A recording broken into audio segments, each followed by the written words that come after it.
Mike Steib is the CEO of Artsy. He is the author of the Career Manifesto.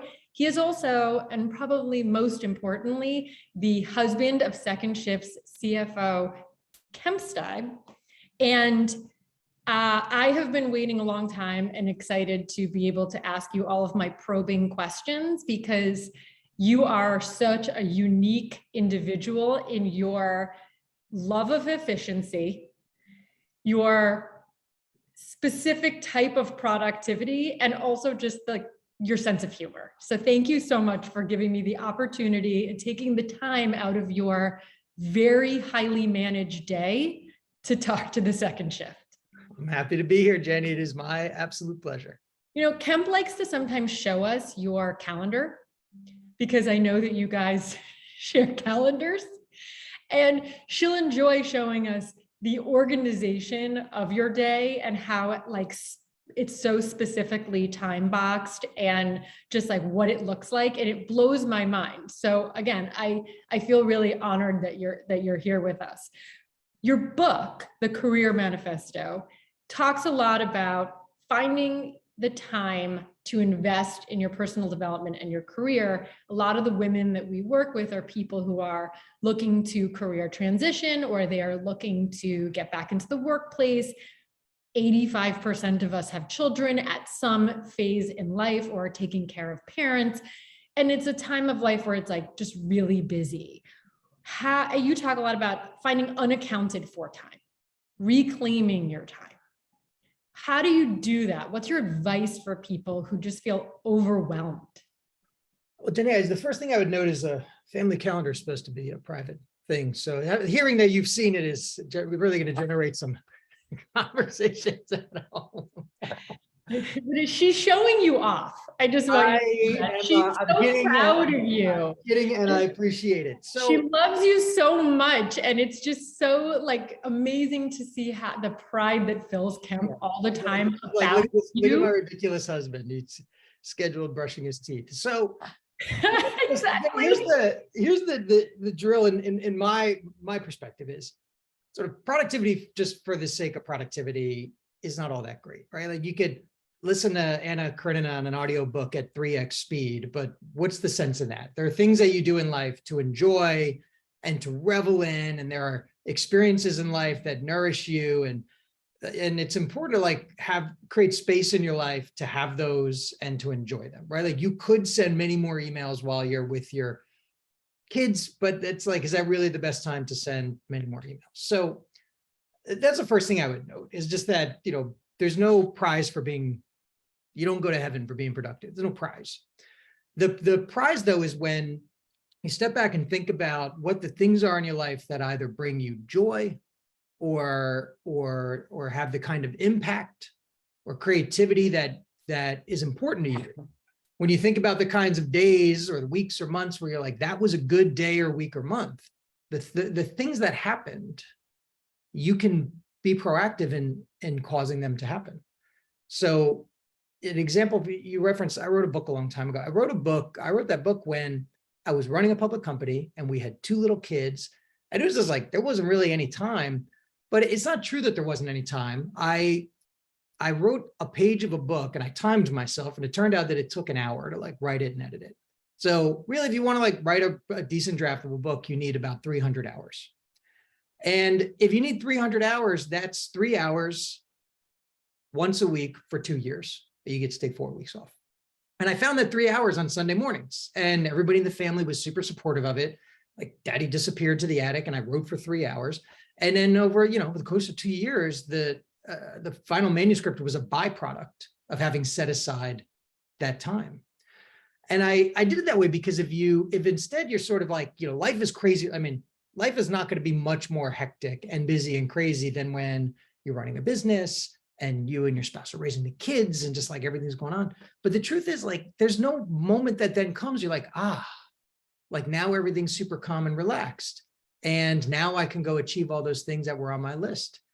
You have to create time in what is already a busy time by proactively allocating your precious minutes, your calendar, to the things that are really important to you. It's discipline, really. a lot of it is discipline. It is having the decision to sit down and time how long it takes you to write that one page, and then putting it into your schedule every week. So a lot of people, I think, don't lack the discipline to do the things that they want to do. Even if they have a goal that they've set out for themselves, it's like great to have a goal, but you need to have the actual discipline, the plan, the structure to reach that goal.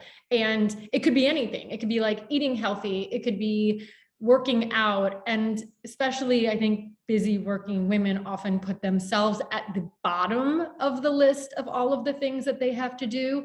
And it's very hard to find places to create that space. But you talk a lot about creating new habits, and like how much of the habit is just the discipline of doing it, I wonder.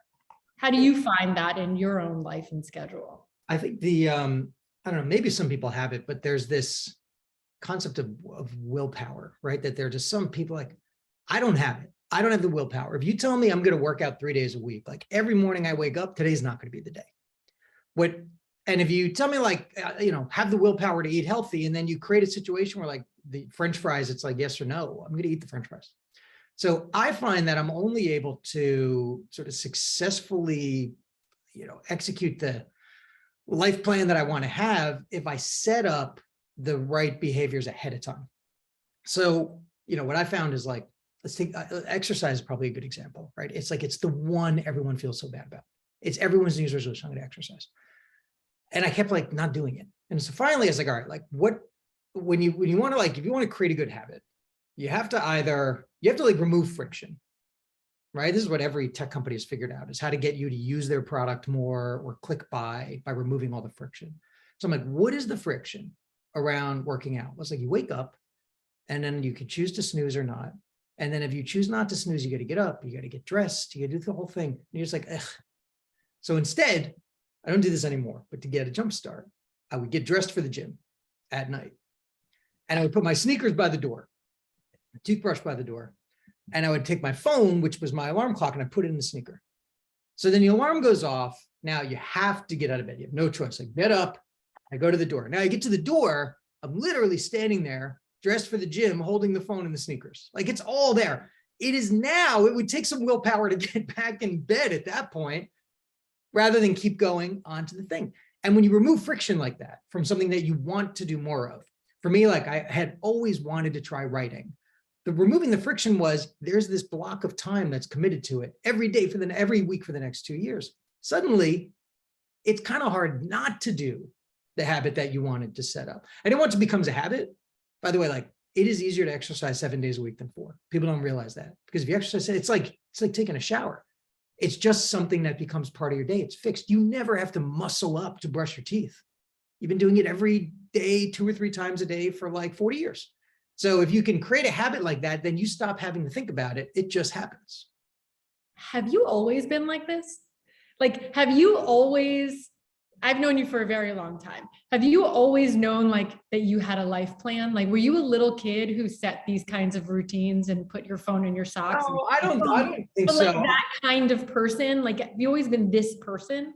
No, but I've always had I've had some level of interest, as you do, in sort of self-improvement. So, at one point in my 20s, I read this book, this sleep scientist at Stanford wrote a book called The Science of Sleep.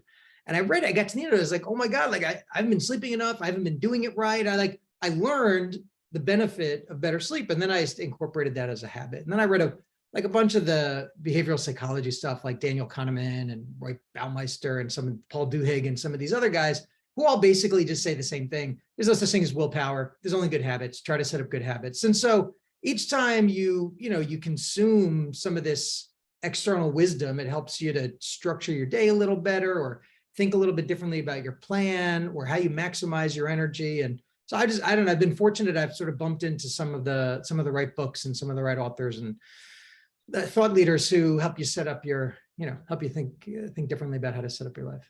Do you still eat the same lunch every single day? Like, I remember there was a period of time where wasn't it like chicken teriyaki or like broccoli? Like does that like just streamline things? Do you still do that? I get it. It's not every single day, but look, we set it up so Sweet How many Green. days? I know, I want to know. Listen, so I at, wanna go at through- our office, we set it up so that Sweet Green would treat us as like as a location. So like if you get a half a dozen or a dozen people together who all want enough Sweet Green, they'll make you a destination spot. And then so in the morning, I can just go in the app and say, this is the thing I want. Or I could say like, this is the thing I want every day this week, which I tend to do. And it just shows up at 12:30. And when it shows up, it's a salad. So I have to eat it. I would never, in the heat of the moment, be like, I could eat any amazing food. Why don't I eat this nasty salad? But you got to eat salads because it's good for your gut biome and you need to eat salad. So I pre-program a salad. If you order 5 salads on Monday morning, I guarantee you, you're going to eat 5 salads this week, and then you don't have to think about it. Okay, walk me through Mike Steib's day, like a random Wednesday, because you are on like so many boards. You're the CEO of a company. You have 2 children who I know you're very invested in their life. You are a fantastic husband. You have time to work out every day. You eat healthy. You are like I mean, I'm not blowing smoke up your ass because I really feel this way. Like you're killing it on a lot of levels. So I'm just really curious to know, because like, walk me through your day. I mean, you're making me blush. I would, so here's what my day is like, everything's pre-programmed in the calendar, but my day is sort of less interesting than everybody else's day. And what I'd say about everybody else's day is this. It feels like we don't have any time, but if you actually just take hours are measurable, right? And if you look at a week, and if you committed yourself to sleeping 8 hours a day, which I highly recommend, I read the book, trust me, people who say they don't need 8 hours of sleep are like climate change deniers. I have no time for them. You need 8 hours of sleep. So sleep 8 hours a day. If you are ambitious, you probably work, call it 50 to 60 hours a week is my guess. So that is over the course of 7 days, another 8 hours a day on average. 8 hours of sleep, 8 hours of exercise. Then there's things that you really, really should do. You should work out, you should take a bath, whatever. Add that up, it's like another hour and a half. If you stack up all the things that are like hard-coded commitments, and for me, sleep, exercise, the fact that I have a job and I'm going to put in the hours required to be successful at it are hard-coded, you're left with about 5 hours. You're left with 5 hours a day. You have 5 hours of unprogrammed time every day, 365 days a year.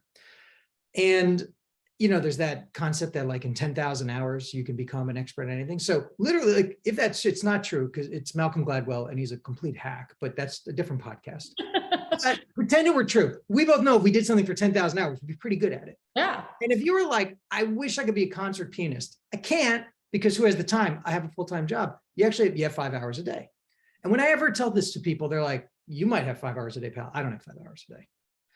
And then I always say, look, there's this thing on your phone called screen time. Go check it. And screen time is a really tough critic, because screen time tells you exactly how many minutes you spent on Instagram today. It tells us exactly how many minutes you spent on Twitter, on the New York Times. The average American spends 2.5 hours a day on social media. The average American spends 4 hours a day watching television. Now, for the most part, people are doing those 2 at the same time now, so at least they're multitasking. But what I'm articulating is that of the 5 hours, for most people, it's been consumed by those activities that if you were to look back on a year and be like, was this like a really great year? You wouldn't say, well, I mean, you know, highlight for me was spending 1,200 hours on TikTok. Like nobody would think that. Nobody wishes that they spent more time yesterday on social media. But when you haven't programmed your day, when you haven't proactively set up what you're going to do with your time, life interferes and dictates it to you. Because in a weak moment, you're like, oh, I worked hard today. And then, you know, I helped one of the kids with homework. And then we did dinner. And now, so that's 2 hours, like there's 3 left. What are you doing the last 3 hours? Like, you know what? I'm going to be productive tonight. I'm going to work on my personal development. But first, like, I'm a little wiped. Let's just put on Netflix, watch 1 episode of The Office. And then the next thing you know, if you experience this, Netflix will be like, are you still watching? Like you've been watching TV so long that Netflix actually gets worried about you. And then so you're like, oh my God, it's asked if I'm still watching. You look at your watch, you're like, it's 11:30. Now it's 11:30 at night. You're not going to get 8 hours of sleep. It's going to be harder to get up to go to the gym. You're going to suck at life tomorrow. So what you do is you decide ahead of time, how am I going to use those hours? And one of the things, for example, that I really value, like really, really value, is going out to dinner with Kevin. We've had at minimum 2 date nights a week for like 20 years. And that's a really, really good use of 3 or 4 of those 5 discretionary hours. Really good use. And one of the things I really enjoy is getting to do the walk with Georgia to school in the morning. And I can't do it every morning, but it's 30 minutes that it's in the calendar which days I can do it, and I'm going to do it. So it's just a long way of saying, there's more time available to us than we think. If we don't pre-plan that time, then life will interfere and consume that time on our behalf. And when we do pre-plan the time, it doesn't mean you can't still be, like, if somebody calls with Pearl Jam tickets, you go, right? You restructure the plan that you had, but you do that proactively. What's not going to happen is if you're like, tonight's the night I've committed every week to developing my blog, for example, for 2 hours, or every Wednesday night I'm taking a writing course, or whatever it is. Once that time's been committed, it's much harder, especially once you've done it a few weeks in a row, it's much harder not to use the time the way you planned.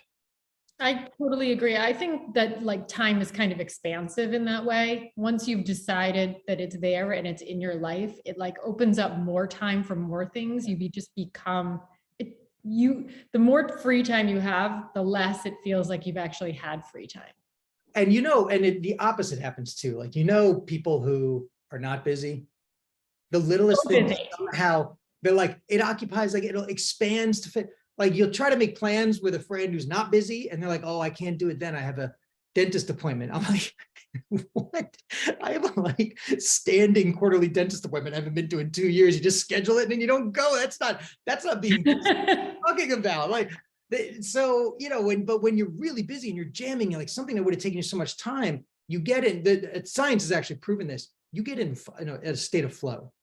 When you are not in a state of flow, when you're like not that busy and then you go to do a thing, it takes about 15 minutes to warm up, to start to reach peak productivity. And if you're not really busy, usually you don't muscle through the first 15 minutes because you don't have to do it right now. So you kind of stop, you put it down, and you allow yourself to be distracted. You go back to it, you start having to like gear up to peak flow again. If you're like, I'll tell you, like, one thing I'll tell you, mornings are magic. Early mornings, meaning before everybody else gets up.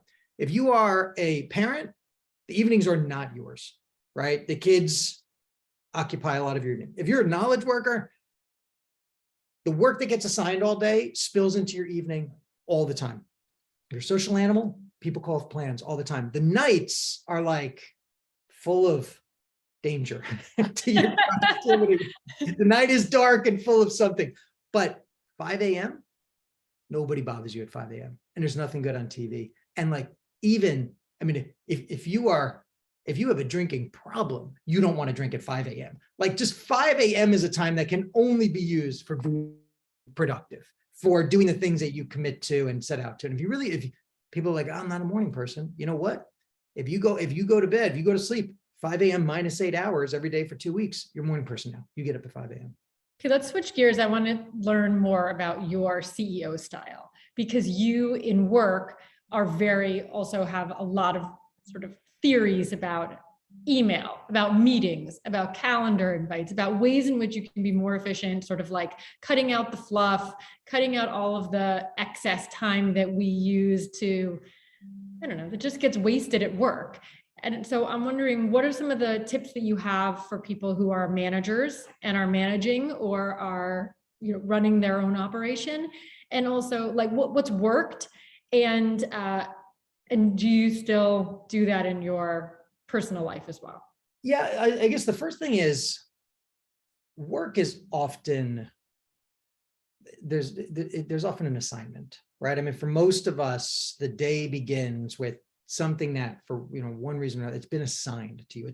There's a marketing project that needs to be done. There's a strategy pitch that needs to be done. There's a spreadsheet that needs to be, and I find what's really valuable is to get to the essence of why has this thing been assigned? What's the outcome that drives the business forward, because we were all mistrained by school.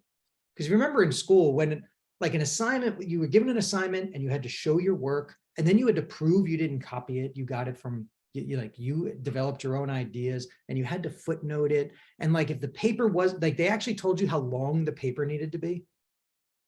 Those are absurd concepts in the real world.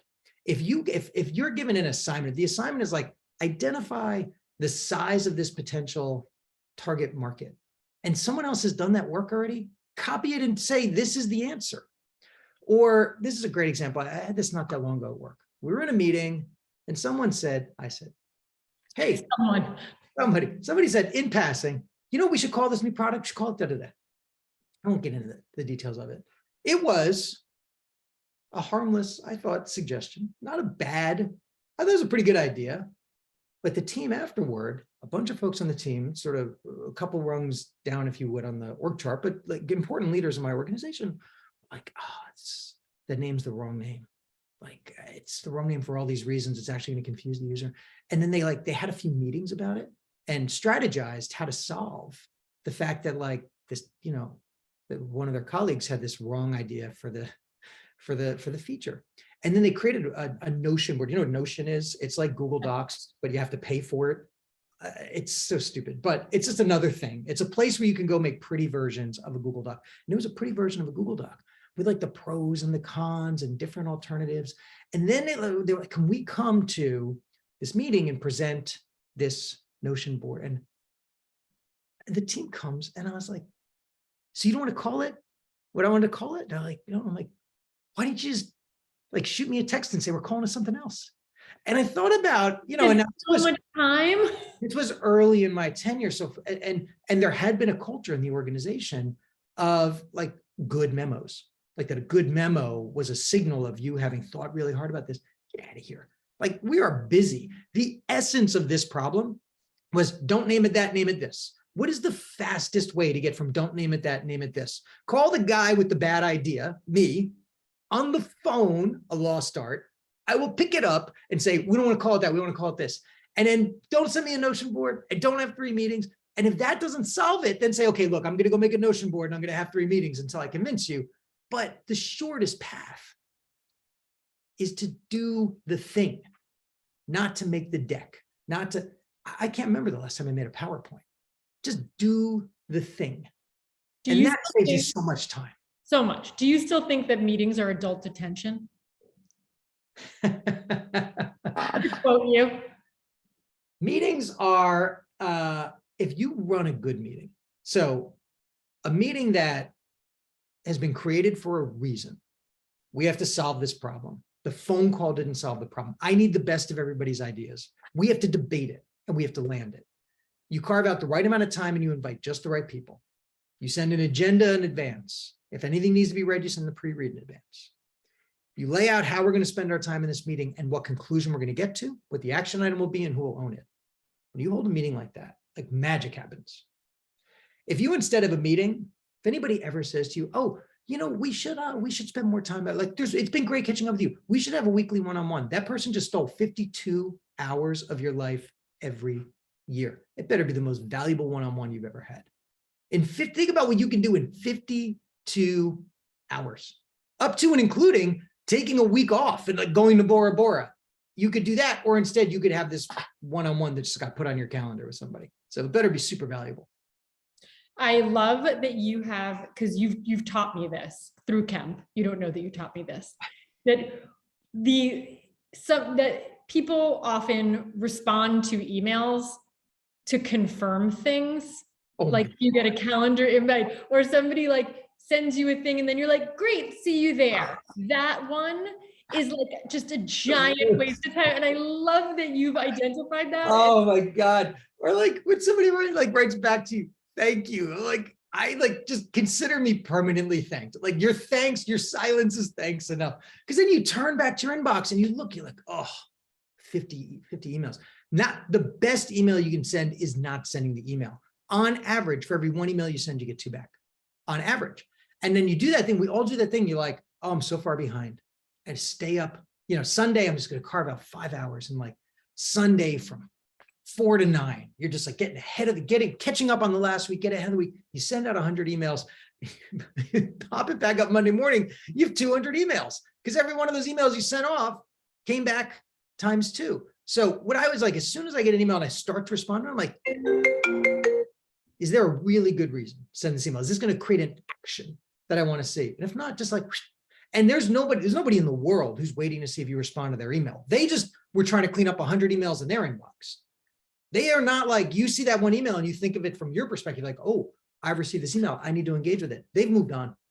They're not thinking about that email they sent you. They're thinking about the next 99 emails they have to send.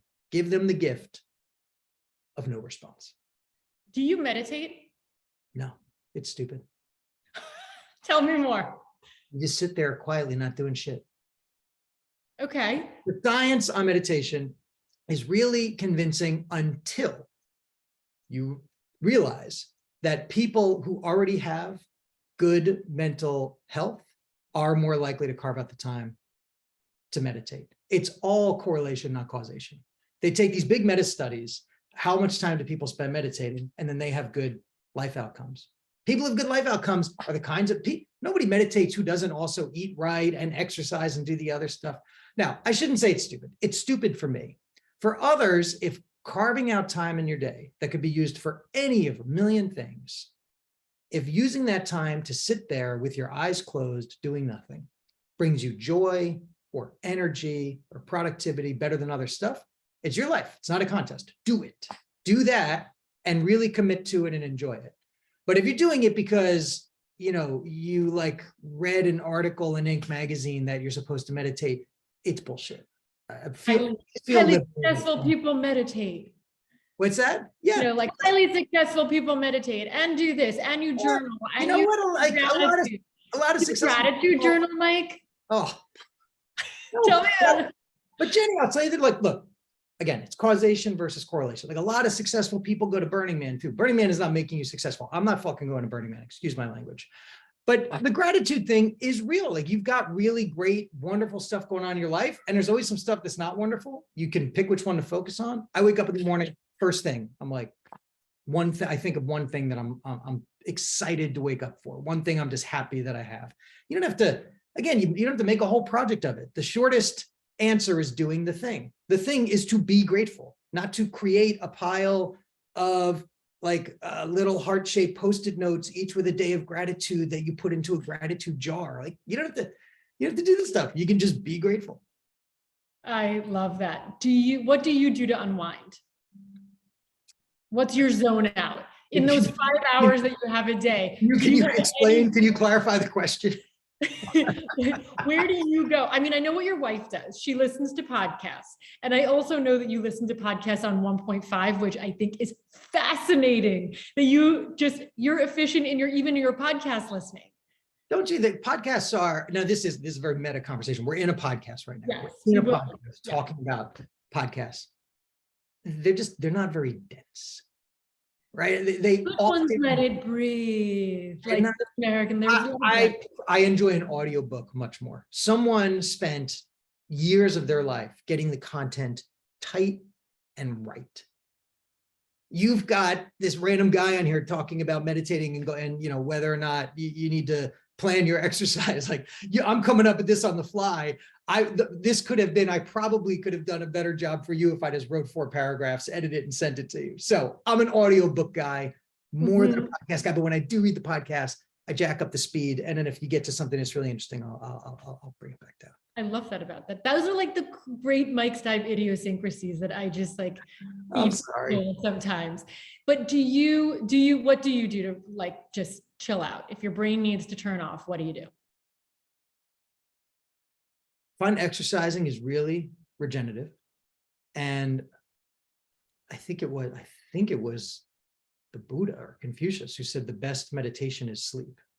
Like if you sleep well and at the right times and consistently, it is really like sleep feels great. And waking up not having enough sleep like actually feels really horrible. And once you've done one and the other, you notice.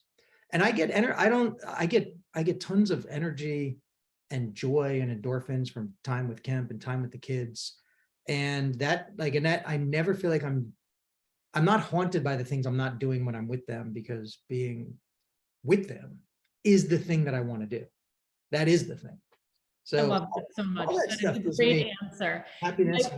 I'm mindful of your time, knowing that you have a very tight schedule. I have two questions. The first is I hope that this isn't too personal, but I love that you and Kemp have created core values for your family, that you've taken that piece of work and translated it into your family. I think it's a really beautiful thing to do. It's something I've done with my own kids in my own family, because it's like, business is business, and that's a family that you've built and there's a purpose to it. But building the lives of your children and building them into like productive and happy and successful and lovely people is the most important job you'll have. And I love that you've done that. So if you could just like quickly touch on that, if it's not, too intrusive, I think it's beautiful. Well, I'll tell you more broadly first, the things that work at work, they can work at home too. And we have this weird barrier between the two. And I'll come back to the values, but I'll tell you an example. A colleague of mine who's wonderfully productive at work was like noted at one point, like that getting the stuff done at home and cooperating at home was a struggle, because it just, your listeners will appreciate this better than anyone. If you're the mom, you don't own, like, even if you do half of the work, you bear 100% of the cognitive burden. You're always the one. And it's not fair, and the world shouldn't work this way, but we should just acknowledge it. I always tell new dads, I'm like, you're going to think you're doing half, and you're going to actually be doing a quarter, and you're going to be doing none of the mental load, because you have absolutely no idea the next time the kid is supposed to go to the doctor. You have no idea. But then you'll like chip in and bring the kid to the doctor and feel like you're a hero. So at work, how do we solve that? We solve that by assigning jobs and responsibilities. We have this concept at my company we call the directly responsible individual. Anytime something goes badly at work, it's because it wasn't clear who the directly responsible individual was, or because we had the wrong one. Chop up those jobs at home. I'll take care of like the bills, the taxes, the reimbursements for healthcare, or who's in charge of just being on top of the calendar for the kids. If we're both kind of on it, then nobody's on it. Or, in fairness, the mom is on it and not the dad. So chop up the jobs. And so I've had numerous colleagues now who brought the concept of the DRI home. And I have two colleagues, of course, at two different jobs, who've instituted a weekly one-on-one with their spouse, where they walk through the calendar for the week. They walk through who the directly responsible individuals are for different ongoing activities, responsibilities in the home. Now, Kim and I spend a ton of time together. We don't have to, we don't have a one-on-one in the Steib family. We do have the family calendar, and we do have clear sort of lanes of responsibility. And I've even found it's like really helpful to acknowledge who's going to make this call. Because sometimes think about some of the big decisions, like what school is your kid going to go to, or this or that, or do we buy the apartment or not? You could get decision lock over something like that. There's a number of times where I've acknowledged, like, I have a say, I have an opinion, but ultimately I don't have the vote. And it just allows things to move faster, and, without a lot of the tension that can come from feeling like one has to convince the other. And, I married somebody because I trusted her and trust her judgment. And so I'm happy to trust her judgment on some things that I may have a strong opinion on, but her opinion in the end is probably going to be better. So, and then back to family values. I think companies are better when they have values, they have a mission. The second shift is so impactful, because not only because of the marketplace you've built, but because where it came from. It came from a mission to help make work for other women. And so that is what makes it so powerful. So at home, we say, I had read this interview, I think it was with David McCullough, and he's studied leaders for centuries. And he said, it's leaders over the centuries. And he said, the pattern to me is a good leader works hard. He said the three things, he was like an 80-year-old historian. He goes, leaders do three things: work hard, take care of their people, and they're brave. Right? And that was it. And so, actually his words were, work hard, take care of your men, be a man. It's like a very manly way to say it. we translated that in our own family. Like, to me, that really landed. It is hard work, taking care of others, and being brave. And so we've said those three things to the kids since they were little. And then when like a behavior issue comes up or a teachable moment comes up, it's not just, hey, don't do that. Hey, don't do that to your sister. You anchor it back in, you know, in this case, did you work hard? Did we work hard in this family? Did you work hard? If you worked hard, you did the right thing. And so when you can anchor it back to values, just like at work, at home, I find it works great. And if you've got systems that work at work, if calendaring and setting up recurring meetings or having clear owners and responsibilities or a joint action item list, whatever those things are that make you productive at work, they can make you productive at home. You just have to put the systems in place. And it's kind of, if you think about it, it's kind of weird that we would spend like 50 or 60 hours a week with all these systems for productivity and then come home and it'd be like, let's see what happens. So my last question, and I think you just answered it, but you can just give me like, you know, a Mike pithy and very, you know, Mike Steib response. How do you make work work for you?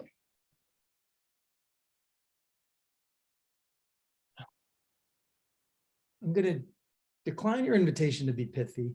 I appreciate it that we're running out of time here. I would say it's in kind of three parts. Like, there's a purpose to what you do in life. There's a purpose to you being in this life. Like, there's something you're going to get out of it. There's something you're going to give to it.